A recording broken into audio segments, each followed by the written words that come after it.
Doctor Bhimrao Ambedkar वो महान शख्सियत जिन्होंने जाति की जंजीरों को तोड़ा, दलितों शोषितों को अधिकार दिलाए और भारतीय संविधान की नींव रखकर पूरे देश को समानता का तोहफा दिया। बाबा साहेब को दलित समाज अपना मसीहा मानता है। करोड़ों लोग उन्हें भगवान की तरह पूजते हैं। उनका हर शब्द, हर संघर्ष आज भी हमें प्रेरणा देता है। शिक्षित बनो, संगठित रहो, संघर्ष करो। लेकिन अफसोस, 1 जनवरी 2026 में मध्य प्रदेश के ग्वालियर शहर में एक ऐसी शर्मनाक घटना घटी जो बाबा साहेब के लाखों अनुयायियों के दिल को चीर गई। ये न केवल एक व्यक्ति का अपमान था, बल्कि पूरे दलित समुदाय, संविधान और समानता के सिद्धांत पर हमला था। शहर के पटेल नगर तिराहे के पास, जो सिटी सेंटर से सटा हुआ इलाका है, कुछ युवाओं और अन्य लोगों ने एक जुलूस निकाला। इस जुलूस में मुख्य रूप से वरिष्ठ अधिवक्ता अनिल मिश्रा और उनके समर्थक शामिल थे। जुलूस के दौरान डॉक्टर भीमराव अंबेडकर की एक तस्वीर को सार्वजनिक रूप से जलाया गया। साथ ही अपमानजनक नारे लगाए गए, जिनमें सकपाल मुर्दाबाद जैसे शब्द शामिल थे। यह नारा डॉक्टर अंबेडकर के मूल उपनाम सकपाल को लक्ष्य करके लगाया गया, जो स्पष्ट रूप से उनके प्रति घृणा और अपमान को दर्शाता। इस घटना का वीडियो सोशल मीडिया पर तेजी से वायरल हो गया। वीडियो में साफ तौर पर देखा जा सकता है कि जुलूस में शामिल लोग उत्साह के साथ नारे लगा रहे हैं और अंबेडकर की फोटो को आग के हवाले कर रहे हैं। इस वीडियो के वायरल होने के बाद दलित समुदाय में भारी गुस्सा फैल गया। लोग इसे न केवल डॉक्टर अंबेडकर का अपमान मान रहे थे, बल्कि पूरे दलित समाज और भारतीय संविधान के निर्माता के खिलाफ एक सुनियोजित साजिश के रूप में देख रहे थे। डॉक्टर अंबेडकर को दलितों का मसीहा माना जाता है, जिन्होंने जाति व्यवस्था के खिलाफ जीवन भर संघर्ष किया और संविधान के माध्यम से समानता का अधिकार दिलाया। ऐसे में उनकी तस्वीर जलाना और अपमानजनक नारे लगाना एक गंभीर सामाजिक अपराध माना गया। लाइव हिंदुस्तान सहित कई मीडिया संस्थानों ने इस घटना को प्रमुखता से कवर किया। रिपोर्ट्स के अनुसार ये जुलूस अनधिकृत था और इसमें शामिल लोग मनुस्मृति समर्थक विचारधारा से जुड़े थे। ग्वालियर में पहले से ही डॉक्टर अंबेडकर की प्रतिमा स्थापना को लेकर विवाद चल रहा था, खासकर हाईकोर्ट परिसर में। कुछ संगठन जैसे रक्षक मोर्चा, जिसके संयोजक अनिल मिश्रा हैं, मनुस्मृति और BN राव जैसे व्यक्तियों को बढ़ावा देने की मांग कर रहे थे, जबकि दलित संगठन अंबेडकर की प्रतिमा की मांग पर अड़े थे। इस पृष्ठभूमि में 1 जनवरी का जुलूस और फोटो जलाना एक प्रतिक्रिया के रूप में देखा जा रहा है। घटना के तुरंत बाद पुलिस ने कार्रवाई शुरू की। साइबर सेल थाना ग्वालियर में अधिवक्ता अनिल मिश्रा सहित कुल 7 से 8 लोगों के खिलाफ FIR दर्ज की गई। FIR में SC/ST एक्ट के तहत धाराएं लगाई गईं, साथ ही सामाजिक सौहार्द बिगाड़ने और दंगा भड़काने की धाराएं भी शामिल की गईं। पुलिस ने वीडियो फुटेज और डिजिटल साक्ष्यों के आधार पर आरोपियों की पहचान की। अनिल मिश्रा और 3 अन्य आरोपियों को गिरफ्तार कर लिया गया।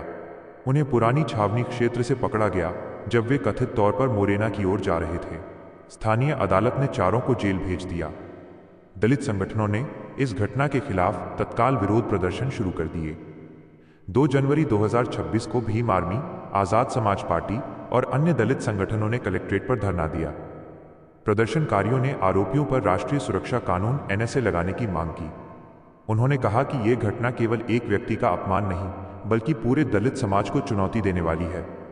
धरने में सैकड़ों लोग शामिल हुए और शहर में तनाव का माहौल बन गया। पुलिस को सुरक्षा के कड़े इंतजाम करने पड़े। इस मामले ने हाईकोर्ट तक पहुंच बना ली। अनिल मिश्रा ने जमानत के लिए याचिका दायर की, लेकिन शुरुआती सुनवाइयों में उन्हें राहत नहीं मिली। हाईकोर्ट की विशेष खंडपीठ ने केस डायरी तलब की और सुनवाई टाल दी। सरकार ने भी समय मांगा। दलित नेता और संगठन कोर्ट में पक्षकार बनाए गए। कोर्ट में बहस के दौरान आरोपी पक्ष के वकीलों ने तर्क दिया कि किसी व्यक्ति का पुतला या फोटो जलाना अपराध नहीं है, लेकिन कोर्ट ने सख्त रुख अपनाया। ये घटना ग्वालियर के सामाजिक ताने बाने को उजागर करती है। ग्वालियर में जातीय आधार पर विवाद पुराने हैं। पहले अंबेडकर प्रतिमा स्थापना को लेकर वकीलों और दलित संगठनों में टकराव हुआ था। कुछ लोग मनुस्मृति को संविधान से ऊपर मानते हैं, जबकि अंबेडकर ने मनुस्मृति की सार्वजनिक रूप से प्रतियां जलवाई थीं, क्योंकि वो जाति व्यवस्था को बढ़ावा देती है। इस घटना को उसी संदर्भ में देखा जा रहा है, एक तरह की प्रतिशोध की कार्रवाई। दलित समुदाय का कहना है कि ऐसे कृत्य संविधान विरोधी हैं। डॉक्टर अंबेडकर ने दलितों को अधिकार दिलाए, आरक्षण की व्यवस्था की और हिंदू कोड बिल जैसे सुधार लाए। उनकी तस्वीर जलाना समाज में नफरत फैलाने का प्रयास है। दूसरी ओर आरोपी पक्ष का दावा है कि ये प्रदर्शन मनुस्मृति और संविधान निर्माता BN राव को सम्मान देने के लिए था, लेकिन फोटो जलाना गलती से हुआ या अतिरेक में। इस घटना से पूरे मध्य प्रदेश में दलित संगठन सक्रिय हो गए। कई जगहों पर प्रदर्शन हुए और सख्त कार्रवाई की मांग की गई। राजनीतिक दलों ने भी प्रतिक्रिया दी। कांग्रेस और अन्य विपक्षी दलों ने सरकार पर आरोप लगाया कि वो अपर कास्ट समर्थक है और दलितों के अपमान को रोकने में नाकाम है। भाजपा सरकार ने कहा कि कानून अपना काम कर रहा है और दोषियों को सजा मिलेगी। सोशल मीडिया पर यह मामला ट्रेंड करने लगा। जस्टिस फॉर अंबेडकर और सेव कॉन्स्टिट्यूशन जैसे हैशटैग वायरल हुए। कई बुद्धिजीवी और एक्टिविस्ट ने लिखा कि यह घटना लोकतंत्र के लिए खतरा है।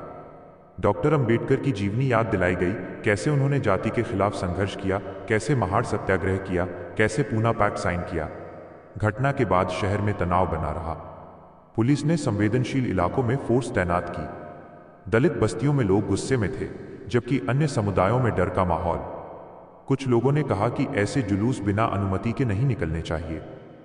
ये घटना हमें याद दिलाती है कि भारत में जाति आधारित भेदभाव अभी भी जिंदा है। संविधान के 75 साल बाद भी अंबेडकर जैसे महापुरुष का अपमान हो रहा है। सरकार और समाज को मिलकर ऐसे मामलों में सख्ती बरतनी होगी। दलित समुदाय का आक्रोश जायज है, क्योंकि ये उनकी अस्मिता पर हमला है। यह घटना हमें याद दिलाती है कि भारत में जाति आधारित भेदभाव अभी भी जिंदा है। संविधान के 75 साल बाद भी अंबेडकर जैसे महापुरुष का अपमान हो रहा है। सरकार और समाज को मिलकर ऐसे मामलों में सख्ती बरतनी होगी। दलित समुदाय का आक्रोश जायज है, क्योंकि ये उनकी अस्मिता पर हमला है। लेकिन अंत में हमें ये नहीं भूलना चाहिए कि बाबा साहेब डॉक्टर भीमराव अंबेडकर जी का संदेश नफरत का जवाब नफरत से नहीं, बल्कि शिक्षा, संघर्ष और समानता से देने का था। वे हमें सिखाते हैं कि अंधेरे को कोसने से बेहतर है एक दिया जलाया जाए। आइए हम सब मिलकर उनके सपनों का भारत बनाएं, जहां हर व्यक्ति को सम्मान मिले, जाति का जहर खत्म हो और संविधान की रोशनी हर कोने तक पहुंचे। जय भीम, जय भारत। बाबा साहेब अमर रहें, उनका संघर्ष हमें हमेशा प्रेरित करता रहेगा। चलो आगे बढ़ें, शिक्षित बनें, संगठित हों और संघर्ष करें।